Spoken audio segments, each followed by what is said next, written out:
இந்த டெலிவரி நபருக்கு நடந்ததை பாருங்க. இந்த வயசான நபர் ஒரு வீட்டுக்கு ஃபுட் டெலிவரி பண்ண போயிருக்காரு. அந்த பொண்ணு அந்த ஃபுட் வாங்கிட்டு எவ்வளவு அப்படின்னு கேக்குறா. அந்த வயசான முதியவர் 200 அப்படின்னு சொல்றாரு. உங்ககிட்ட ஜிபே இருக்கா அப்படின்னு கேட்டுட்டு அந்த பொண்ணு 200 ஜிபே பண்ணி விடுறா. அப்புறம் இந்த பெண் சாப்பாடு வாங்கிட்டு வந்து அவ தங்கச்சி கிட்ட கேக்குறா, நீ என்ன சாப்பாடு ஆர்டர் பண்ணிருக்க அப்படின்னு சொல்லி கேக்குறா. அவளும் நான் சாப்பாடு தான் ஆர்டர் பண்ணிருக்கேன் அப்படின்னு சொல்றா. அப்ப ஏன் அவர் விலை உயர்ந்த சாப்பாடு நம்ம கிட்ட கொடுத்துட்டு போனோம், இதனோட விலை வந்து 1000 ரூபாய் இருக்கு அப்படின்னு சொல்றா. அவளும் அந்த டப்பாவை திறக்க போறா. அதை பார்த்து அவங்களுடைய அம்மா அந்த பெரியவர் கிட்ட அதை கொடுத்துரு, அவர் பாவம், அவர் வேற ஒருத்தர் சாப்பாடு நம்ம கிட்ட கொடுத்துட்டாங்க அப்படின்னு சொல்லி சொல்றாங்க. இந்த 2 பேரும் அதெல்லாம் முடியாது, இது அவருடைய தப்பு அப்படின்னு சொல்றாங்க. அப்புறம் தான் இந்த பெரியவரே நோட்டீஸ் பண்றாரு, நம்ம சாப்பாடு மாத்தி கொடுத்துட்டோம் அப்படின்னு சொல்லி அங்க போயிட்டு காலிங் பில் அடிக்கிறாங்க. இவங்க எந்திரிச்சு போய் பாக்குறாங்க. இந்த பெரியவர், நான் சாப்பாடு மாத்தி கொடுத்துட்டேன் அப்படின்னு சொல்றாங்க. எனக்கு நீங்க சாப்பாடு தான் கொடுத்துருக்கீங்க, நாங்க சாப்பிட்டு முடிச்சிட்டோம் அப்படின்னு சொல்லி இவங்க போய் சொல்றாங்க.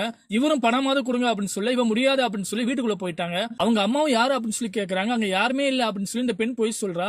அவங்க அம்மாவும் ஏதோ பண்ணுங்க அப்படின்னு சொல்லிட்டு என்னோட மொபைல் கொடுங்க அப்படின்னு சொல்லி வாங்கிட்டாங்க. இவங்களும் சாப்பாடு நல்லா இருக்கு அப்படின்னு சொல்லி பேசிட்டு இருக்காங்க. இந்த அம்மாவும் என்ன ஜிபேல 2000 ஆர்டர் போட்டுருக்கா அப்படின்னு சொல்லி காட்டுறாங்க. எங்க மொபைல காட்டுங்க அப்படின்னு சொல்லி இவங்க வாங்கி பாக்குறாங்க. அப்பதான் தெரியுது 200 ரூபாய்க்கு பதிலா 2000 போட்டிருக்காங்க. உடனே அந்த வயசான நபர் கால் பண்றாங்க. அவருடைய மொபைல் சுவிட்ச் ஆஃப்ல இருக்கு.